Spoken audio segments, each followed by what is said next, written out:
अहिल्यानगर जिल्ह्यातील ताजा घडामोडी बघण्यासाठी आजच रोखोक या वृत्तवाहिनीला सबस्क्राईब करा, लाईक करा आणि शेअर करा. अनुसूचित जातींच्या उपवर्गीकरणाच्या विरोधात सकल आंबेडकरी समाजाच्या पुढाकारानं तसेच Republican party of India, RPI, भारतीय बौद्ध महासभा, समता सैनिक दल आणि वंचित बहुजन आघाडी यांच्या संयुक्त विद्यमाने सोमवारी कोपरगावात सरकारच्या निषेधार्थ भव्य मोर्चाचं आयोजन करण्यात आलं. डॉक्टर बाबासाहेब आंबेडकर मैदानावरून निघालेल्या या मोर्चात सर्वपक्षीय कार्यकर्ते, भीम अनुयायी, विविध सामाजिक संघटनांचे पदाधिकारी, महिला, युवक तसेच नागरिक मोठ्या संख्येनं सहभागी झाले होते. बुरुड समाज व चर्मकार समाजानेही या आंदोलनाला जाहीर पाठिंबा दिला. मोर्चास प्रारंभ होण्यापूर्वी डॉक्टर बाबासाहेब आंबेडकर यांच्या पुतळ्यास पुष्पहार अर्पण करून अभिवादन करण्यात आले. त्यानंतर मानवंदना देत आंदोलनाची सुरुवात झाली आहे. जय भीम, संविधान बचाव, उपवर्गीकरण रद्द करा अशा घोषणांनी परिसर दुमदुमून गेला. डॉक्टर बाबासाहेब आंबेडकर मैदानावरून निघालेला मोर्चा शहरातील प्रमुख मार्गांवरून मार्गक्रमण करत तहसील कार्यालयावर पोहोचला. या आंदोलनकर्त्यांनी सरकारविरोधात जोरदार घोषणाबाजी करत अनुसूचित जातींच्या उपवर्गीकरणाचा निर्णय तातडीनं मागे घेण्याची मागणी केली. त्यानंतर शिष्टमंडळानं तहसीलदार यांना विविध मागण्यांचं निवेदन सादर केलं. मोर्चानंतर झालेल्या सभेत विविध मान्यवरांनी आपले मनोगत व्यक्त केले. वक्त्यांनी उपवर्गीकरणाचा निर्णय संविधानातील सामाजिक न्यायाच्या तत्वांना बाधा पोहोचवणारा असल्याचा आरोप केला. तसेच या निर्णयामुळे समाजामध्ये तेढ निर्माण करण्याचा प्रयत्न सरकारकडून सुरू असल्याचा आरोपही करण्यात आला. अनुसूचित जाती समाजात फूट पाडण्याचे कोणतेही प्रयत्न सहन केले जाणार नसून संविधान आणि आरक्षणाच्या संरक्षणासाठी संघर्ष अधिक तीव्र करण्यात येईल असा निर्धार यावेळी व्यक्त करण्यात आला. या आंदोलनाला बुरुड समाज, चर्मकार समाज तसेच विविध सामाजिक संघटनांनी पाठिंबा दर्शविला. उपस्थितांनी संविधानाच्या रक्षणासाठी एकजुटीने लढा देण्याची शपथ घेतली. मोर्चा दरम्यान पोलीस प्रशासनानं चोख बंदोबस्त ठेवला होता. शांततेत व शिस्तबद्ध वातावरणात पार पडलेल्या आंदोलनाची सांगता राष्ट्रगीतानं करण्यात आली आहे. आणि मला आता पाऊस आल्याबद्दल काही जास्त बोलता येणार नाही, पण एकच सांगतो की आपल्या काही कार्यकर्त्यांनी सांगितलं की सुप्रीम कोर्टाने निर्णय दिला का आपल्याला आरक्षण उपवर्गीकरणाचा निर्णय घ्यायचा म्हणून, आणि या समितीने अहवाल दिला, त्या समितीने अहवाल दिला. कोणतीही भाडगाव समिती तयार झाली नाही आतापर्यंत बाबासाहेब पुढे जायची. दुसरी महत्वाची गोष्ट, एक विचार करा, या ठिकाणी बौद्ध महासभेचे लोक असतील, वंचितचे लोक असतील, सर्व पक्ष लोक आहेत आपले, परंतु सुप्रीम कोर्टामध्ये कोण गेलं हा आपला दुष्पणा आहे. काही संबंध नाही सुप्रीम कोर्टामध्ये जायचं कोणाचाच. आपल्या सगळ्या व्यवस्थेत 59 जातीचं सुरळीत चालले असताना सुप्रीम कोर्टामध्ये जायचा कोणाचा अधिकार नव्हता. परंतु इथल्या संघाच्या लोकांना, इथल्या भाजपच्या लोकांना इथल्या महारांची प्रगती बिलकुल देखत नाही पहिल्यापासून. कारण त्यांना माहिती आहे का या देशामध्ये आम्ही किती प्रयत्न केले, महाराष्ट्रामध्ये किती सत्ता भोगल्या, परंतु आम्ही मांगाला जय श्रीराम मानलो, आम्ही तमाला जय श्रीराम मानलो, पण महाराला काय जरी केलं तर जय श्रीराम म्हणू शकत नाही. आणि हा लढा खरा आपला आहे. आणि आपण तिथे आपण बाबासाहेबांची आवडत आहे. आपल्याला गावातून बहिष्कृत केलं तर चालन, आपल्या मानेवर तलवार ठेवली तर चालन, आम्ही प्रेमाचा रामराम घालो, पण आम्ही द्वेषाचा जय श्रीराम कधीच म्हणू शकत नाही. आणि ज्या आमच्या मित्रांनी सांगितलं का तुम्ही बीजेपी सोबत आहे, आडू साहेब तुमची युती आहे, अहो साहेब, ज्या टायमाला तो वाईट नराधम अमित शहा केंद्रामध्ये बाबासाहेबांच्या विरुद्ध बरगळा होता, त्या टायमाला श्रामपूरमध्ये 10,000 लोकांचा मोर्चा आम्ही काढलो होतो RPI ने. ही आमची ताकद आहे बाबासाहेबांची. ती युती केली खड्ड्यात, समाज म्हणजे समाज. आम्हाला काय घेणं आहे आमच्या युतीचं? समाज पहिला आमच्यासाठी बाबासाहेब आपला बाप आहे. आणि म्हणून तुमच्या मनापासून तुम्हाला क्रांतिकारी जय भीम. एकत्र राहा. किती कोणी आपल्यामध्ये फूट पाडण्याचा प्रयत्न केला तरी चालेल, परंतु आपली बिकी तोडायचं नाही अजिबात. आपले काही चर्मकार बांधव सहभागी झालेत, बुरुड बांधव सहभागी झालेत, पण मित्रांनो भविष्यामध्ये आरक्षणाचा प्रश्न मिटला आणि आपलं उपवर्गीकरण म्हणजे हा काही झाला नाही त्यांच्याकडून सक्सेस, तरी आमच्या सोबत राहा. कारण राजकारणामध्ये तुम्ही आमच्या सोबत राहायला पाहिजे. आता काही आपल्या मित्रांनी सांगितलं की 80% माता समाज आपल्या सोबत आहेत. आणि दादांनो, मी आता बाबासाहेबांच्या पुतळ्याला हार घातला. अण्णाभाऊसाठी निमित्त जयंती निमित्त 2 बोर्डे पाहिले. कोपऱ्यात सुद्धा बाबासाहेब फुडकून लागला नाही, कोपऱ्यात सुद्धा. म्हणजे तुम्ही विचार करा, ज्या माता समाजासाठी पिढ्यानपिढ्या हा महाराष्ट्रामध्ये रस्ता उतरतो, त्यांना कोणी हाणलं, त्यांच्या कोणी जमिनीचा विषय घेतला, त्यांच्या कुपणाचा विषय असेल, त्यांच्या जाती दाखल्याचा विषय असेल, फक्त महाराष्ट्र समाजाने जाऊन तहसील केंद्रामध्ये काढून दिलेलं आहे. खरा ऐतिहासिक आहे. आणि आज माता बांधव या संघटनेला लागून आपला दुश्मन मानतायत. कोणी म्हणतं महाराजांनी आमचं आरक्षण खाल्लं, महाराजांनी आमचं आरक्षण खाल्लं. आणि मागून तुमच्याकडे होतं काय द्यायला आम्हाला? तुमच्याकडे होतं काय? आणि तुमचा आजचा जो मुख्य प्रवाह आहे तो बाबासाहेबांमुळे आहे. आमच्या बापाने आरक्षण दिलं तुम्हाला, तर 3% तुम्हाला समजून घेतलं, म्हणून आज तुम्ही आज रस्त्यावर आमच्या विरुद्ध बळवतात. गाव त्याची परवानगी नव्हती, पाणी प्यायची परवानगी नव्हती, ज्या ठिकाणी गावाला कुत्र्याला किंमत होती ती किंमत तुम्हाला नव्हती. आमच्या बापाने आरक्षण दिलं त्या टायमाला जर बाबासाहेब विचार केला असता फक्त मला मारण्याचं आरक्षण द्यायचं तुमच्या कुत्र्याने हल्ला असते खाल्ले.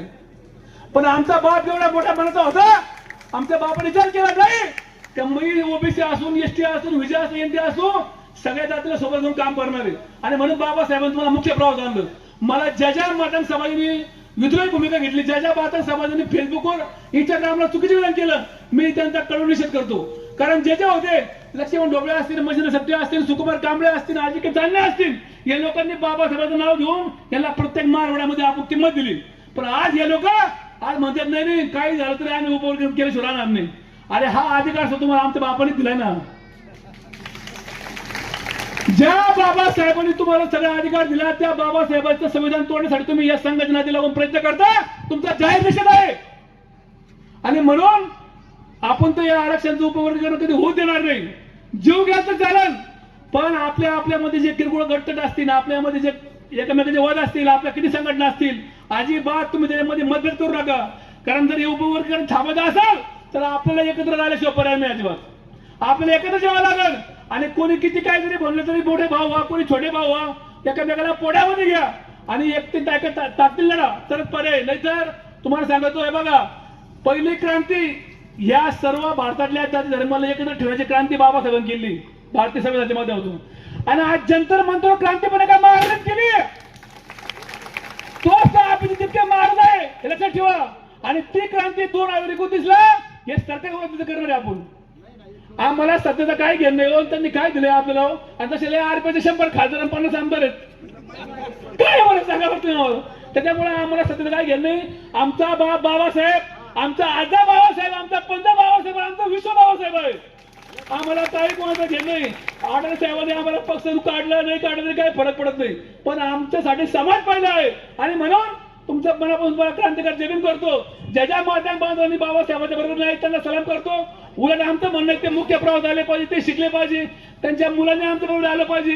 एक विचार करा आता वेळ जास्त झाला या नगर जिल्ह्यामध्ये तुम्ही माहिती आहे वैजापूरचा आता सगळ्याला माहिती आहे वैजापूर औरंगाबाद जिल्ह्यात आहे. वैजापूरचा 40 बँड आहे निफाटा नाशिकचा बँड आहे अमरशेखचा बरोबर ना बारामतीचा अमर बँड आहे. हे तिन्ही बँडाचे मालक मुसलमान आहेत आणि वाजाला बांग आहेत. म्हणजे याचे महाराष्ट्र सत्तेला होता आले नाही यांना यांच्या येडवाई सुटली नाही यांना लक्षवेळी सुटली नाही या अजिबात शाळेत जायला तयार नाही. आणि मग आपल्यावर राहिलं का तर ते समजत नाही मला अजिबात. तुम्ही आमच्या सगळं कॉम्पिटिशन करा तुम्ही आमच्या बरोबर चला तुम्ही स्पर्धा परीक्षण करा असं करा तुम्ही हे सोडून दिलं आणि मारणे आमचं खाल्लं मारणे आमचं खाल्लं. अरे काय तुम्ही तुमच्याकडे लक्ष पाहिजे नव्हतं सोडून काहीच नव्हतं आणि आमचं जायचं उशा. आणि म्हणून पुन्हा तुम्हाला क्रांतिकारी जमीन करतो आणि माझ्या आई बहिणीला सांगतो मित्रांना सांगतो का आंबेडकरी चळवळीतील आपले ज्येष्ठ नेते ज्यांनी पिढ्यानपिढ्या या जिल्ह्यामागं प्रत्येक खेड्यापाड्यामध्ये जाऊन आपल्या समाजाला न्याय दिला असे अशोकराव गायकवाड काल त्यांचं दुःखद निधन झालं. आज त्यांचा अंत्यविधी आहे तो अंत्यविधी सोडून त्या अंत्यविधीला मी माझी मिसेस माझ्या आईला पाठवलं पण त्यांच्या आत्म्याला शांती मिळावं म्हणून 2 मिनिटं फक्त उभा राहून आपण त्यांना शांती द्यावी विनंती करतो आणि थांबतो. जय भीम. जी घटना लिहिली 2 वर्ष 11 महिने 17 दिवस त्याला आपण भारताचं संविधान म्हणतो. ते संविधान म्हणजे भारताचा ग्रंथ आहे. त्या ग्रंथामध्ये उपवर्गीकरण हा त्याच्यामध्ये लिहिलेलंच नाही बाबासाहेबांनी. मग हे आलं कुठून. जर या शासनाला उपवर्गीकरण करायचं होतं तर या महाराष्ट्रामध्ये महार मांग चंभार भिवळी कोळी तेली माळी साळी सर्व ओबीसी मागासवर्गीय यांचा जनगणना यांनी कधी केली हे शासनाने आम्हाला आधी सांगावं. या राज्यामध्ये मागासवर्गीयांची अल्पसंख्याकांची जनगणना झालेली नाही. सर्वात प्रथम जर जनगणना झाली असेल तर त्यांनी आम्हाला त्याचं उत्तर द्यावा. मग कुठून आलं उपकरण कशासाठी आहे हे फक्त याच्यासाठी आहे की या महाराष्ट्रामधले सर्व मागासवर्गीय ओबीसी मराठा याच्यामध्ये दंगली घडल्या पाहिजेत. कशामुळं फक्त आरक्षण म्हणजे महाराच्या मागाच्या चंभाराच्या भिलाच्या कोळ्याच्या मराठ्याच्या माळ्याच्या याच्यामध्ये आरक्षण दंगली घडल्या पाहिजेत. दंगली घडून परत हे शासन काय म्हणणार आहे का तुमच्यात एकी नाही. बाबांनो तुमच्यात एकी नाही म्हणून आम्ही हे आरक्षण सर्वांचं कॅन्सल करतो. मग काय आपल्याला अन्य भावाला सांगायचं ही अक्कल त्यांना पाहिजे. जर हे आरक्षण कॅन्सल झालं तर नंतर ते काय म्हणतील बाबासाहेबांची घटना, हे संविधान आपल्याला बदलावं लागणार आहे. अरे तुझ्यात जे होते दुसऱ्यात शून्य आहे, शून्यात शून्यमुळे विहिरीत शून्य आहे. हे घटनेच्या शिल्पकारा, तुझ्यामुळे हा भारत देश महान आहे. बापाची ताकद नाही घटनेला देखील हात लावण्याची, आरक्षण रद्द करण्याची देखील. आणि उपकरण बाजूलाच आहे, उपकरण काय काढलं आणि ती कोणती बंधन समिती, कंदर समिती आम्हाला मान्य नाही. आमचा समाज, आम्ही मातंग समाजाचे बंधू आमचे आहेत, चर्मकार आम्ही बरोबर आहोत, बौद्ध समाज बरोबर आहोत, सर्व मागासवर्गीय बरोबर आहे. परंतु ठराविक काही मंडळी जर त्या आरेच्या नादी लागून जर कोणी नावं ठेवत असेल तर त्यांना आम्ही नक्की धानून पाडल्याशिवाय राहणार नाही. ही काळ्या दगडीवरची रेग आहे आणि आमच्या नादाला लागू नका. का लागू नका? या देशाची घटना आमच्या बापांनी लिहिली, पहिला अधिकार आमचा आहे. हा घटना बाबासाहेबांनी दिली, त्या घटनेच्या आधारावर देश चालवा. बाबासाहेबांनी सांगितलं होतं की बाबांनो, संविधान फार चांगलं आहे, ही घटना चांगली आहे, अतिशय या देशाला वाचवणारी आहे. पण घटना करते जर नालायक त्या ठिकाणी गेले तर घटनेला देखील बाधा लागू शकतो. आणि म्हणून आपण सावध राहायला पाहिजे. माझ्या माता भगिनी, माझ्या बंधूंनो, या ठिकाणी आपल्याला आताच नाही, एक मोर्चा काढून चालणार नाही. तो वर्गीकरण जर रोखायचं असेल, शासन जर ऐकत नसेल तर आपल्याला त्याला उत्तर द्यावं लागेल. आम्ही कुठल्या जाती धर्माच्या विरोधात नाही. हे सर्व या देशातले सर्व धर्म आमचे आहे, ते आमचे भाऊ आहे. तर याचं कारण असं आहे की लोकशाहीर अण्णाभाऊ साठे यांनी बाबासाहेबांना गुरु मानलं आणि बाबासाहेब आंबेडकरांनी महात्मा ज्योतिबा फुलेंना गुरु मानलं. महात्मा ज्योतिबा फुलेंनी छत्रपती शिवाजी महाराजांना गुरु मानलं आणि छत्रपती शिवाजी महाराजांनी तुकाराम महाराजांना गुरु मानलं. मग कुठं गेली जाती पळाली? हे सर्व आमचे भाऊ आहोत. या ठिकाणी पाऊस चालू झाला, आता एक भाषण राहिलेलं आहे. कृपा तुझ्यात जे होते दुसऱ्यात शून्य आहे, शून्यात शून्य मिळणे विहिरीत शून्य आहे. हे घटनेच्या शिल्पकारा, तुझ्यामुळेच भारत देश महान आहे. जय भीम, जय भारत. दांडा कोणताही असू द्या, पण झेंडा निळा पाहिजे. आता दांडा कसाही असेल असं चालणार नाही. झेंडा निळा जरी असला चालला भडकात, पण दांडा मजबूत पाहिजे. भविष्यात आपल्या हातातला दांडा मजबूत ठेवावा लागणार, ही काळाची गरज आहे. कारण झोपलेला असतो त्याला उठवता येतं, उठ बाबा, पण जो झोपेचा सोंग करतो आणि आपली जो चेष्टा करतो त्याच्या कमरात दांडा घातल्याशिवाय आपल्याला आता जमणार नाही. याच्याकरता उपवर्गीकरणाचा विषय घेऊन माझ्या सहकार्याने आम्ही तुमच्या समोर आलेलो आहे. मित्रांनो, आरक्षण हा विषय नाहीये, हा एक समाजाला खच्ची करण्याचं काम करायचं आहे. 2014 हे सरकार सत्तेत आलं आणि त्या सरकारचा जर पहिला अजेंडा असेल तर दलित समाजाची चळवळ संपवायची. गावखेड्यामध्ये दलित समाजाचा माणूस ताटमानेने जगला नाही पाहिजे, हा त्यांचा पहिला अजेंडा आहे. आणि पहिलं पाऊल त्यांनी टाकलं. जे माझे परदेशामध्ये शिक्षण करणारे जे बांधव असतील, ज्यांची प्राप्त परिस्थिती नाहीये परदेशात शिक्षण शिकायची, अशा माझ्या ज्या बांधवांचं, माझ्या माता भगिनींचं शिक्षणापासून वंचित करण्याचं काम, त्यांची शिष्यवृत्ती यांनी नष्ट करण्याचं काम या सरकारनं पहिलं केलेलं आहे. 2014 ते तिथं थांबले नाही. तर आता दुसरा अजेंडा काय घ्यायचा? तर दुसरा अजेंडा त्यांनी हातात घेतला का जातीमध्ये मारामाऱ्या लावून द्यायच्या आणि पाहिजे तसे निर्णय विधानसभेत घ्यायचे, लोकसभेत घ्यायचे, पाहिजे तसे कायदे पास करायचे.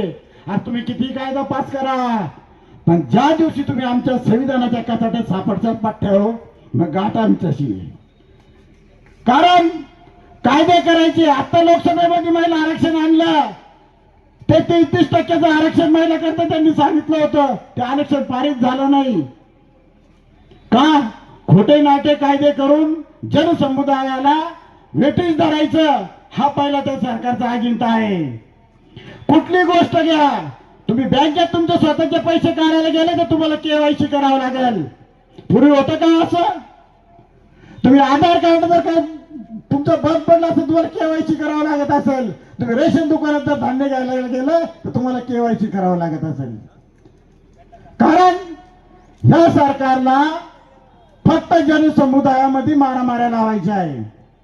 ज्यावेळेस या सरकारने नोटबंदीचा कायदा आणला त्यावेळेस सर्वसाधारण माझा गोरगरीब माणूस फक्त बँकेच्या लाईनीमध्ये होता. सर्वसाधारण माणसाच्या वृत्तीशी झुंज झाली त्या लाईनीमध्ये. काही काही माझे धारातीर्थ पडले ते बँकेत पैसे बदलून घेण्याकरता, आणि काही बांधवांना तर अक्षरशः अपघात होतो आलं. पण जे बडे दोन दांडगे होते त्या नालायकांनी बँकेचे मॅनेजर संघ कॉम्प्रोमाइज करून 70% आम्हाला दे, 30% तू घे. या अशा सरकारच्या या योजना आहे. म्हणून या सरकारला जाग आणण्याकरता तुम्हाला आम्हाला एक होण्याची गरज आहे. हा आरक्षणाचा मुद्दा नाहीये. आरक्षण तर हे आपल्याला दिल्यापासून यांच्या पोटात दुखत आहे का महाराला आरक्षण दिलं, महाराला आरक्षण दिलं, मग आता जोडीदार कोणीतरी पाहिजे. अरे ज्यावेळेस यांनी कोर्टामध्ये याचिका दाखल केली त्यावेळेस कुठल्या महाराला विचारलं की उपवर्गीकरण आम्हाला करायचं आहे, तुमची याला संमती आहे का? कुठल्या पेपरला आली बातमी, कुठल्या मीडियाच्या बाजार बातमी आली? कुठंच आली नाही. कारण हा कुठे डाव फक्त बीजेपीच करू शकते, दुसरं कोणी करू शकत नाही. कारण माणसामध्ये मारामाऱ्या लावायचा आजपासून नाही, 16व्या शतकापासून डाव आहे. छत्रपती शिवाजी महाराजांना सुद्धा त्यांनी नाकारलं होतं, आमचे धर्मवीर संभाजी महाराजांना सुद्धा त्यांनी नाकारलं होतं. परंतु हा महाराष्ट्र जिवंत होता. हा महाराष्ट्र धारातीर्थ जरी पडला तरी महाराष्ट्राने त्या व्यवस्थेला त्यावेळेस चोख उत्तर दिलेलं आहे. तुम्हाला आम्हाला ही गोष्ट इतिहास नाकारता येणार नाही. आज या आरक्षणाच्या मुद्द्यावर आम्ही झोपलेले माणसं नाहीये हे त्यांना दाखवून देण्याकरता माझा राज्याने समुदाय एकत्र झालेला आहे. आणि मित्रांनो, ही चळवळ आज आनंदनवरे आमच्या सहकार्यांनी सांगितलं की ही चळवळ इथंच थांबणार नाहीये.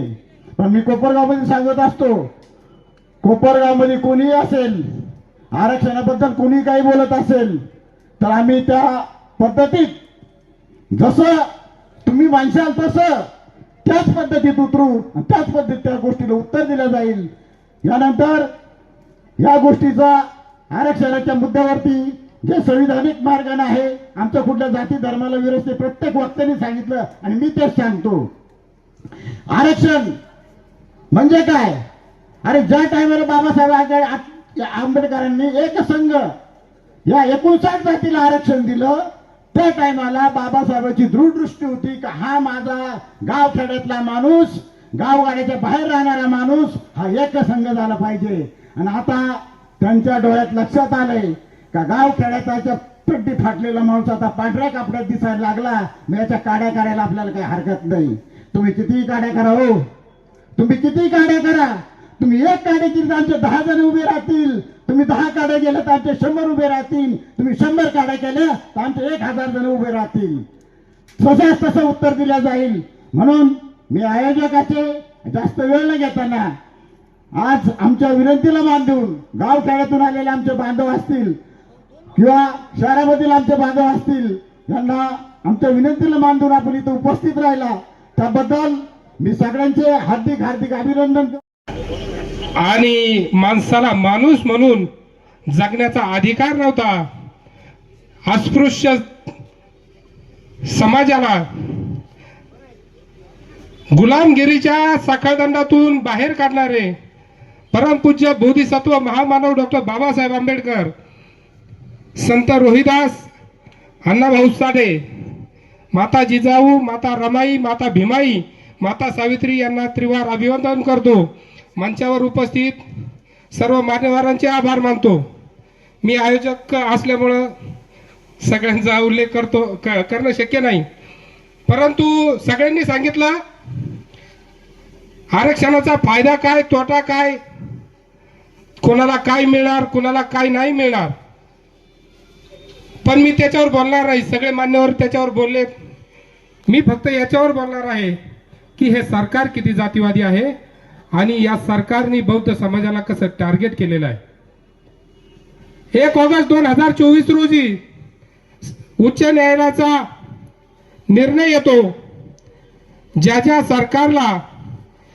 राज्य सरकारला गरज असेल तर त्यांनी उपवर्गीकरण केलं पाहिजे.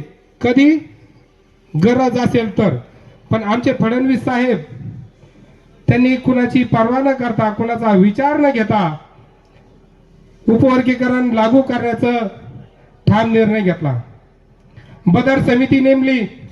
बदर समिती नेमल्यानंतर बदर समितीचे सदस्य नेमले आणि त्या बदर समितीत एकही मांगाचा नाही, एकही महाराजा नाही, एकही चंबाराचा नाही, एकही बुरुडाचा नाही, सगळे सवर्णाचे. अरे आरक्षण उपवर्गीकरण आमचं करताय का सवर्णाचं करताय? बदर समिती नेमली, 17 महिने घेतले, आदेश काढला नाही, अहवाल सादर केला नाही आणि आमचे 1 एप्रिल 2026 रोजी विधिमंडळात ठराव पास केला. 10 एप्रिलला अंमलबजावणी सुरू झाली. 15 एप्रिल पर्यंत मुदतवाढ केली आणि जेव्हा हरकती घेतल्या, आक्षेप घेतला, तेव्हा 30 एप्रिल पर्यंत मुदत दिली. खरं सांगा भावानो, 14 एप्रिल 1 एप्रिल ते 30 एप्रिल आपला बौद्ध समाज कशामध्ये गुंतलेला असतो? अरे तुमच्या बापाची जयंती आहे, त्या बापाच्या जयंतीत आमचा बौद्ध समाज महिनाभर त्या जयंतीची तयारी करत असतो. म्हणजे किती जातीवादपणा आहे. 1 ऑगस्टला तुम्ही अण्णाभाऊ साठेची जयंती, त्या दिवशी निर्णय लागू करता. एप्रिल महिन्यात अहवाल सादर करता, ठराव मंजूर करता आणि कळत न कळत समाजाला हा संदेश देता की बाबासाहेबांवर अण्णाभाऊ साठे भारी. हा जातीवाद नाही का?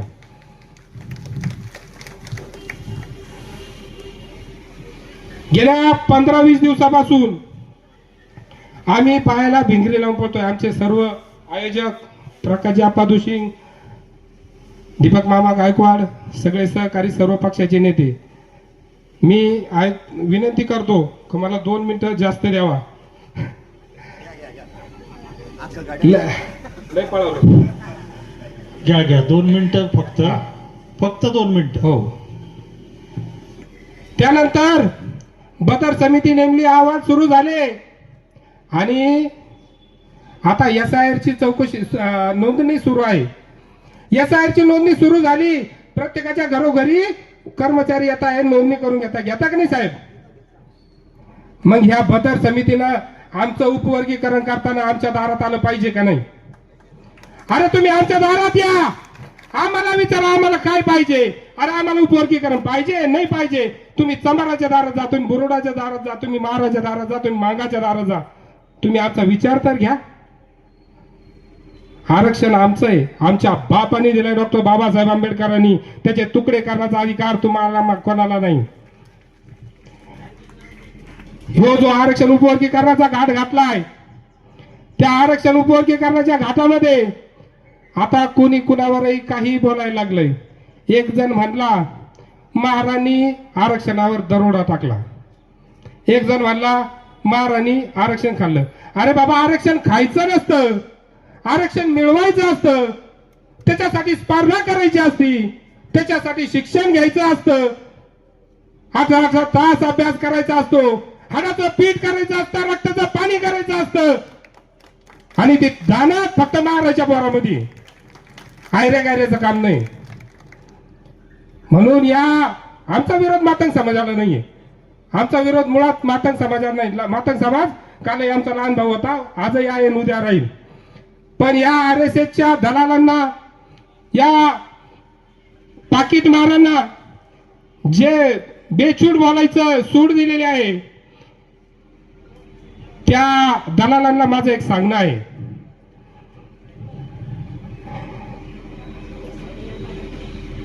ते म्हणतात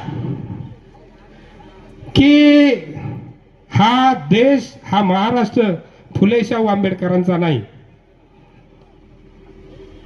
त्या दलालांसाठी, मातंग समाजासाठी नाही, त्या दलालासाठी. हा महाराष्ट्र फुले शाहू आंबेडकरांचा नाही, तर टिळक, सावरकर, गोळवलकरांचा आहे.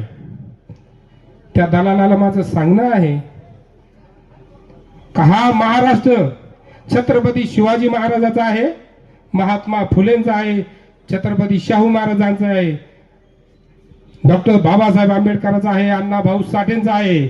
या महाराष्ट्राचे बाप फुले शाहू आंबेडकर आहे, कोणी नाही, बाकीच्याला आम्ही मानितही नाही. म्हणून ह्या जातीवादी सरकारनं जो आपल्यावर अन्याय करायचं ठरवलेलं आहे त्या सरकारला आपण सडेतोड उत्तर या मोर्चाच्या माध्यमातून देत आहोत. या मोर्चाच्या माध्यमातून या सरकारने जागा व्हावं, वेळोत वेळी जागा व्हावं, नाही तर या सरकारला आमचा आव्हान आहे. या मोर्चाच्या माध्यमातून आव्हान करतो, तुम्ही उपवर्गीकरण लागू करायची तयारी करा. आम्ही 29 ला तुम्हाला मुख्यमंत्री होऊ देणार नाही याची तयारी करतो.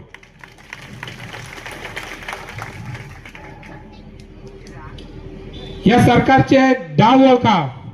मातंग समाजाला कळकळीची विनंती आहे, या दलालांचे डाव ओळखा. अरे या सरकारने कधीच कोणाचं भलं पाहिलं नाही. यांनी मराठा ओबीसी लावून दिली, यांनी हिंदू मुस्लिम लावून दिली, आता बौद्ध मातंग लावून दिलंय. 2 वर्षात 3000 शाळा बंद केल्या यांनी सरकारी. त्या सरकारी शाळात कोण आहे हो? तुमचे आमचे गोरगरिबाचे, शेतकऱ्याचे, मजुराचे पोर आहे. कोणाचे पोर आहे? प्रत्येकाला खाजगी शिक्षण घेणं परवडणार आहे का? बरं 10वी 12वी कॉलेज नंतरचं जे शिक्षण घ्यायचंय, डिग्री घ्यायची, डिप्लोमा घ्यायचा, इंजिनिअरिंग घ्यायचंय, एमपीएससी करायची, युपीएससी करायची, या आरक्षणाच्या माध्यमातून आपल्याला 25 ते 30 हजार रुपयात ऍडमिशन आपल्या लेकराचं होतं. जर आरक्षण संपलं तर आपल्या मुलांना 4 ते 5 लाख रुपये प्रत्येक वर्षाला खर्च येणार आहे. डॉक्टरीत तर सोडून द्या, डॉक्टर व्हायचं असलं तर 1.25 कोटी 1.5 कोटी रुपये खर्च येतो. आमचे पप्पूबाईचे पुतणे डॉक्टर झालेत. म्हणून यांचा डाव ओळखा. आणि ही सुरुवात आहे, ही चळवळ या मोर्चानंतर संपली नाही. जर या सरकारने आमचं ऐकलं नाही तर याच्या डबल आम्ही रस्त्यावर उतरू. आणि या सरकारला अजून एक सांगणं आहे, तुम्हाला वाटत असेल तुम्ही कर्नाटकमध्ये आरक्षण लागू केलं, काही बोलले नाही, पंजाबमध्ये केलं, हरियाणामध्ये काही बोलले नाही. हा महाराष्ट्र आहे आणि या महाराष्ट्रात महाराज अजून जिवंत आहे. या महाराजांनी चळवळ अजून विसरली नाही. तुम्ही खैरांजली आठवा, तुम्ही विद्यापीठ आठवा, नामांतराचा लढा आठवा आणि भीमा कोरेगाव आठवा. पहिले लाखात होतो, आता कोटीत आहे. आणि हे लोक जर कोटीत उतरले तर तुमची हायगाई नाही. त्याच्यात आता आमचा चर्मकार समाज सुद्धा आमच्या सोबत आहे, बुरुड समाजही सोबत आहे. एवढं बोलतो आणि तुमची रजा घेतो. जय भीम म्हणजे नुसती घोषणा नाही बंधूंनो. जय भीम म्हणजे एक संघर्ष आहे, ताकद आहे आणि एक न्याय देण्याची प्रक्रिया आहे. म्हणूनच आपण दिल्ली देखील हादरलेले आहे. इथे मोर्चा ठेवलेला आहे. मोर्चा उपवर्गीकरण आणि त्याचं समर्थन आणि त्याचा विरोध या संदर्भात चालू आहे. बाबासाहेब आंबेडकरांनी भारतीय राज्यघटनेच्या माध्यमातून 13% आरक्षण हे 59 जातींना दिलं. हा विषय कधी आजपर्यंत आला का तुमच्या कोणाच्या कानी आला का? मग हे खुळ आताच का आलं? आणि या मनुवादी सरकारच्या माध्यमातून पहिल्यांदा यांनी हिंदू मुस्लिम घडवलं, दंगली घडवल्या. त्या दुसऱ्या टप्प्यामध्ये यांनी काय केलं माहित आहे का? ओबीसी मराठा वाद लावले, ओबीसी मराठा. आणि त्याच्यानंतर त्यांना आता त्यांच्याकडे दुसरं काही काम राहिलं नाही.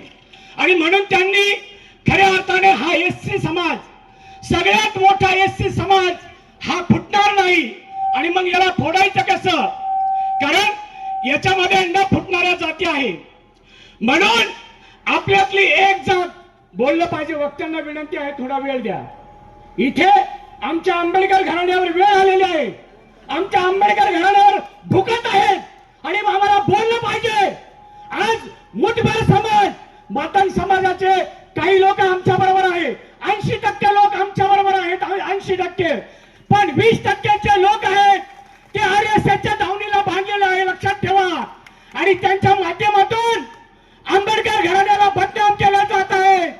मुंबईमध्ये तो इच्छे नावाचा म्हणतो, फुले शाहू आंबेडकरांचा महाराष्ट्र नाही. अरे तो इच्छे का पिच्छे? आम्हाला